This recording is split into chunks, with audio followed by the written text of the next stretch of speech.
ഈ കുടുംബത്തിന് വേണ്ടി ഞാൻ എത്രമാത്രം കഷ്ടപ്പെട്ടിട്ടുണ്ടെന്ന് അച്ഛനെങ്കിലും മനസ്സിലാക്കുന്ന ഞാൻ കരുതിയിരുന്നത്. പക്ഷെ അച്ഛനും ഇപ്പൊ എന്നെ കൈവിട്ടു. നന്ദിയില്ലാത്ത കുടുംബം.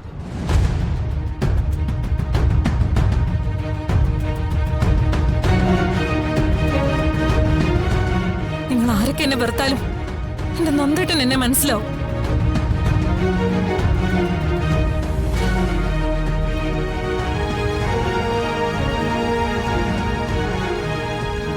ആ പാവത്തിന് എഴുന്നേറ്റ് വന്ന് സംസാരിക്കാനാവുമായിരുന്നെങ്കിൽ എന്നെ ഇങ്ങനെ സംഘം ചേർന്ന് ആക്രമിക്കുന്ന നിങ്ങളിൽ നിന്നും രക്ഷിക്കാനായിട്ട് ഓടി വരുമായിരുന്നു.